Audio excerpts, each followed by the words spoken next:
নমস্কার বন্ধুরা, আমার আজকের পর্বে থাকছে চিলি মাশরুম। মাশরুম এমন একটা সবজি যা বাজার থেকে বাড়িতে নিয়ে এলে আমরা অনেকেই টেনশনে পড়ে যাই। তাই তোমাদের সাথে আজ শেয়ার করব চিলি মাশরুম। চিলি চিকেন বা চিলি পনির অনেক তো ট্রাই করেছেন, একবার আমার মতন করে চিলি মাশরুম ট্রাই করে দেখুন। কথা দিলাম, প্রেমে পড়ে যাবেন। সবার প্রথমে কিন্তু মাশরুমগুলোকে আমি বাজার থেকে কিনে এনেছি। এখানে পর্যাপ্ত পরিমাণে বাটিতে জল নিয়ে নেব মাশরুমগুলো ধোয়ার জন্য। বাজারে ঠিক এইভাবে প্যাকেট করে পাওয়া যায়।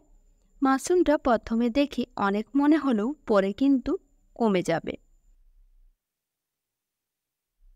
মাশরুমের গায়ে অনেক কালো কালো দাগ থেকে থাকে, সেগুলো জল দিয়ে ভালো করে ধুয়ে নিতে হবে এবং মাশরুমটাকে হাতে ধরে বুড়ো আঙুলের সাহায্যে হালকা করে ঘষে নিলেই পরিষ্কার হয়ে যাবে। আরেকটা আপনারা করতে পারেন, মাশরুমগুলোকে একটা বাটির মধ্যে দিয়ে 1 চামচ ময়দা দিয়ে ভালো করে কোট করে নিয়ে তারপরে কিন্তু জলে ধুয়ে নিতে পারেন। সেটাও আপনারা করে দেখতে পারেন, কিংবা আমার মতন করে জল পাল্টে পাল্টে ধুয়ে নিতে পারেন মাশরুমগুলো। আমি আপনাদেরকে দুটো পদ্ধতিতেই বলে দিলাম, আপনাদের যেটা ইজি মনে হবে আপনারা সেইভাবেই ধুয়ে নেবেন। আপনারা যখন চিলি মাশরুম করবেন সেক্ষেত্রে কিন্তু মাশরুমগুলো একদম ফ্রেশ নেওয়ার চেষ্টা করবেন, তাতে চিলি মাশরুম কিন্তু অনেক ভালো হয়। যখন মাশরুমগুলো ভালো করে ধোয়া হয়ে গেছে তখন আমি দুটো টুকরো করে কেটে নেব। এর চেয়ে বেশি ছোট করার প্রয়োজন নেই। আর যেটা একটু বড় সেটা কিন্তু নিচের অংশটা কেটে আলাদা করে দেব, আর এইভাবে দুটুকরো করে কেটে নেব। মাশরুমের যে নিচের অংশটা ছিল সেটাও আমি দুটুকরো করে কেটে নিয়েছি। সেমভাবে সব মাশরুমগুলোকে আমি কেটে নিলাম। এবারে বয়েল করে নেব। তার জন্য এখানে গ্যাসে একটা সসপ্যান নিয়ে নিলাম, তাতে দিয়ে দিয়েছি 1/2 টিস্পুনের মতন লবণ।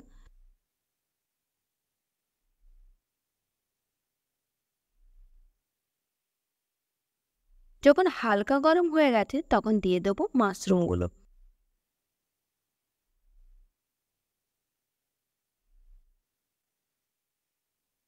এখানে কিন্তু আমি বয়েল করে নেব 5 মিনিটের জন্য। এখানে বয়েল করার কারণ হলো হালকা করে সেদ্ধ হয়ে যাবে মাশরুমগুলো। মাশরুমের ভেতরে যে জল থাকে সে জলটা বেরিয়ে যাবে। যখন ফ্রাই করব তখন কিন্তু ফ্রাই করতে কোনো রকম প্রবলেম হবে না। আর যখন মাশরুমের গায়ে আমি কোটিং লাগাবো তখনও কিন্তু কোনো রকম প্রবলেম হবে না। যখন সেদ্ধ হয়ে গেছে মাশরুমগুলো তখন একটা ছাঁকনি নিয়ে নিলাম। এবারে ভালো করে ছাঁকনিতে আমি ছেঁকে নিচ্ছি, যে এক্সট্রা জলটা থাকবে সেটা কিন্তু আমি এখান থেকে ছেঁকে নেব। আর যে জলটা আছে মাশরুমের যে স্টকটা সেটা কিন্তু আলাদা করে রেখে নেব। যখন গ্রেভি বানাবো বা যখন আমি ব্যাটার তৈরি করব তখন এটা আমি ইউজ করব, যাতে মাশরুমের পুরো গন্ধ এবং ফ্লেভারটা পুরোটাই যেন আমরা চিলি মাশরুমে পাই। এখানে একটা শুকনো উপকরণ রেডি করে নিচ্ছি। তো এখানে নিয়ে নিয়েছি 2 চামচ মতন ময়দা, 2 চামচ মতন কর্নফ্লাওয়ার আর 2 চামচ মতন নিয়েছি চালের গুঁড়ো। এখানে মশলার মধ্যে খুব একটা বেশি মশলা লাগবে না, তাই জন্য এখানে নিয়ে নিয়েছি গোলমরিচের গুঁড়ো, এখানে ভাজা জিরের গুঁড়ো, পরিমাণ মতন লবণ, একটু দিয়ে দেবো ম্যাগি মশলা, আর দিয়ে দেবো কালারের জন্য রেড চিলি পাউডার। এবার সব কিছু শুকনো উপকরণগুলোকে ভালো করে ময়দার সাথে মিশিয়ে নেব। আমি যেসব মশলা ইউজ করেছি তার সব পরিমাণই দেওয়া থাকবে আমার স্কিনে। এবারে যে পাত্রতে আমি রেখেছিলাম মাশরুমগুলো সেখানে দিয়ে দেবো 2 চামচ মতন ময়দা। প্রথমে 1 চামচ দিয়ে ভালো করে হালকা করে একটু নাড়িয়ে নিচ্ছি। এবারে একটু হালকা হাতে কিন্তু নেড়ে নিতে হবে, নাহলে ভেঙে যাওয়ার সম্ভাবনা থাকবে। এবারে আবারও 1 চামচ ময়দা দিয়ে ভালো করে আবারও মিশিয়ে নেব। এটা করার কারণ হচ্ছে যে শুকনো ব্যাটারটা আমি বানিয়ে রেখেছি তাতে যখন আমি মাশরুমগুলো দেব ভালোভাবে কোট হয়ে যাবে। আর যখন তেলে ফ্রাই করব তখন কোটিংগুলো মাশরুম থেকে ছেড়ে যাবে না।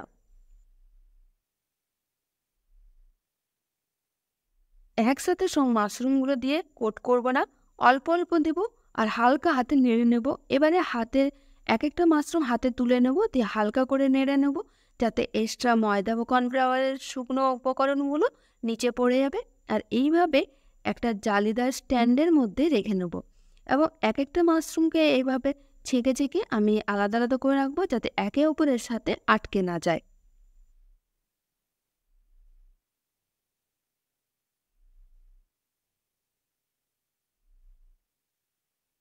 এবারে সব মাশরুমগুলোকে ঠিক একইভাবে একটা ছাঁকনিতে তুলে রেখে নিলাম।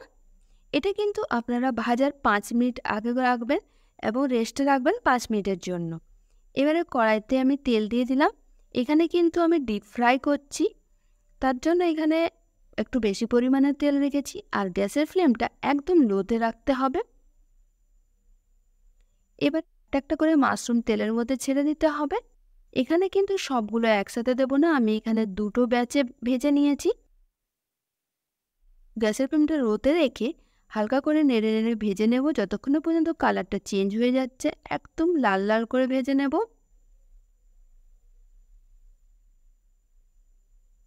যখন ভাজা হয়ে গেছে তখন আমি এখানে তুলে নিলাম। দেখে মনে হচ্ছে না বাইরেটা একদম ক্রিসপি আর ভেতরটা একদম জুসি। এবারে ভাজা হয়ে গেছে, এবারে গ্রেভি বানিয়ে নেব। তার জন্য যা যা লাগবে সেগুলো আমি কেটে নিচ্ছি। এখানে সবার প্রথমে তো লাগবে রসুন, তো আমি এখানে রসুনটা কুচি কুচি করে কেটে নিলাম। এবারে কেটে নেব আদা,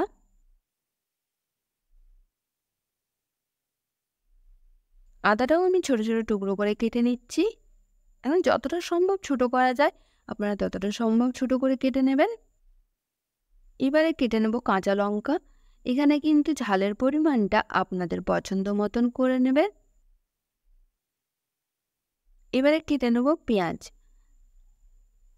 পেঁয়াজটা একটা পেঁয়াজকে 4 টুকরো করে কেটে নিয়েছি। এবারে যে পেঁয়াজের উপরের অংশগুলো আছে, যেগুলো আপনারা স্ক্রিনে যেভাবে দেখতে পাচ্ছেন ঠিক ওইভাবে আপনারা ছাড়িয়ে নেবেন। আর নিচের যে অংশটা সেটা ফেলে দেবেন না, ওটাকে রেখে নেবেন। এখানে ছোট ছোট টুকরো করে আমি চিলি মাশরুমে ইউজ করব। ঠিক এইভাবে কিন্তু একটা একটা করে স্তর আমি ছাড়িয়ে নিচ্ছি। এখানে টোটাল আমি কিন্তু 3টে পেঁয়াজ ইউজ করেছি। আপনারা সবজিগুলো যত বেশি ইউজ করবেন আপনাদের কিন্তু সবজিটা কিন্তু পরিমাণে বেড়ে যাবে। নিচের অংশটা ছিল পেঁয়াজের, সেটাকে আমি ছোটো ছোটো টুকরো করে কেটে নিচ্ছি। আমরা চিলি মাশরুম করার সময় কোনো কিছুই ফেলে দেব না, সব কিছুই ইউজ করব। স্টকটাও ইউজ করব, পেঁয়াজের যে নিচের অংশটা সেটাও ইউজ করে নেব। এবারে কেটে নেব ক্যাপসিকাম। আমি এখানে গ্রিন ক্যাপসিকাম ইউজ করেছি। আপনারা যদি ইয়েলো বা রেড কালারের ক্যাপসিকাম পেয়ে যান নিতে পারেন। এবং ক্যাপসিকামের যে উপরে যে সাদা অংশটা থাকে সেটা আমি কেটে বাদ দিয়ে দেবো। তবে রেড বা ইয়েলো কালারের ক্যাপসিকাম যদি ইউজ করেন তার সবজিটা দেখতে অনেকটা কালারফুল হবে আর দেখতে অনেক সুন্দর লাগবে। আর ক্যাপসিকামের সাইজটা থাকবে ঠিক এরকম। এবার এখানে আমি পেঁয়াজ করে কেটে নিলাম। আপনারা যদি স্প্রিং অনিয়ন পান তো সেক্ষেত্রে আপনারা স্প্রিং অনিয়ন ইউজ করে নেবেন। এবারে কাটাকাটি হয়ে গেছে। এবারে দিয়ে গ্রেভিটা বানিয়ে নেওয়ার পর তার জন্য এখানে একটা ফ্রাইং প্যান নিয়ে নিয়েছি। এবার দিয়ে দেবো পর্যাপ্ত পরিমাণে তেল। এখানে যে তেলটা আমি ভেজেছিলাম মাশরুমস, আমি ওই তেলটাই দিয়েছি। আপনারা চাইলে যে কোনো তেলেই বানিয়ে নিতে পারবেন। এবার যে রসুনটা কেটে রেখেছিলাম সেই রসুনটা দিয়ে ভালো করে হালকা হাতে নেড়ে নেব। আর এখানে লাল লাল করে ভেজে নেব যতক্ষণ না পর্যন্ত রসুন থেকে একটা সুন্দর গন্ধ বেরোচ্ছে। কেটে রাখা আদাটা দিয়ে দিলাম, আদাটা দিয়েও ভালো করে একবার ভেজে নেব। এই সময় কিন্তু গ্যাসের ফ্লেমটা হাইতে রাখতে হবে। এবারে দিয়েছি কাঁচা লঙ্কা, এবার কাঁচা লঙ্কা দিয়ে ভালো করে ভেজে নেবো আরেকবার।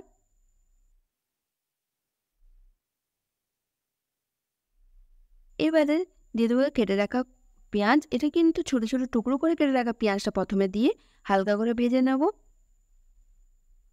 এখানে কিন্তু পেঁয়াজটা কালার চেঞ্জ হওয়া অবধি ওয়েট করবো না, জাস্ট হালকা সতে হয়ে গেলে যে বড় বড় পেঁয়াজটা কেটে রেখেছিলাম সেটা দিয়ে দেবো এবং হালকা করে টস করে নেব। এবারে টস হয়ে যাওয়ার পরে যে ক্যাপসিকামটা কেটে রেখেছিলাম সেই ক্যাপসিকামটা দিয়ে হালকা করে নেড়ে নেব। এবার দিয়ে দেবো পরিমাণ মতন লবণ আর দিয়ে দেবো গোলমরিচের গুঁড়ো। এবারে সব কিছু দিয়ে দেওয়ার পরে আরেকবার টস করে নিচ্ছি। এবার দিয়ে দেবো অল্প পরিমাণে ম্যাগি মশলা।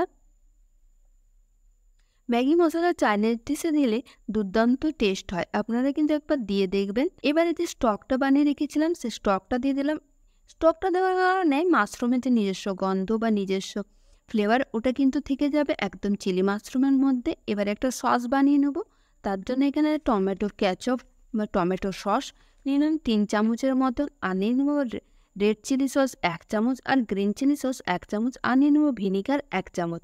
এবারে সব সসগুলো নিয়ে ভালো করে একবার মিশিয়ে নেবো। এখানে কিন্তু আমি গ্রেভিওয়ালা বানাইনি, স্টার্টারের বানাচ্ছি। তার জন্য কিন্তু আমি অল্প পরিমাণে সস নিয়েছি। আপনারা যদি গ্রেভিওয়ালা বানান তাহলে সেক্ষেত্রে কিন্তু সসের পরিমাণটা বাড়িয়ে নেবেন।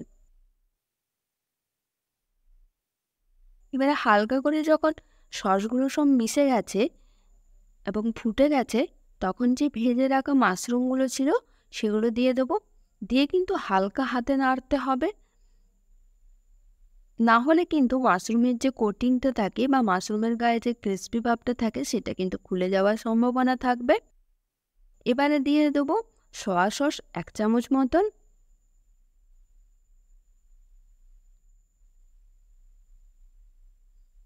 এটা দিয়েও কিন্তু হালকা হাতে নেড়ে নিতে হবে।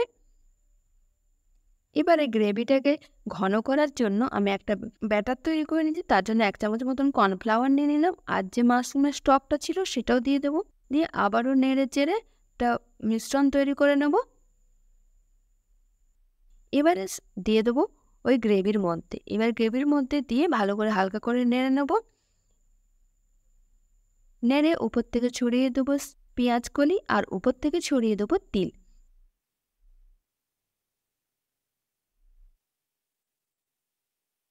এবারে গ্যাসের ফ্লেমটা বন্ধ করে গরম গরম পরিবেশন করুন নান বা ফ্রাইড রাইসের সাথে। এটা খেতে কিন্তু দারুণ লাগে। আপনারা বাড়িতে অবশ্যই একবার ট্রাই করবেন। আর যদি ট্রাই করেন তার ফিডব্যাক দিতে কিন্তু ভুলবেন না।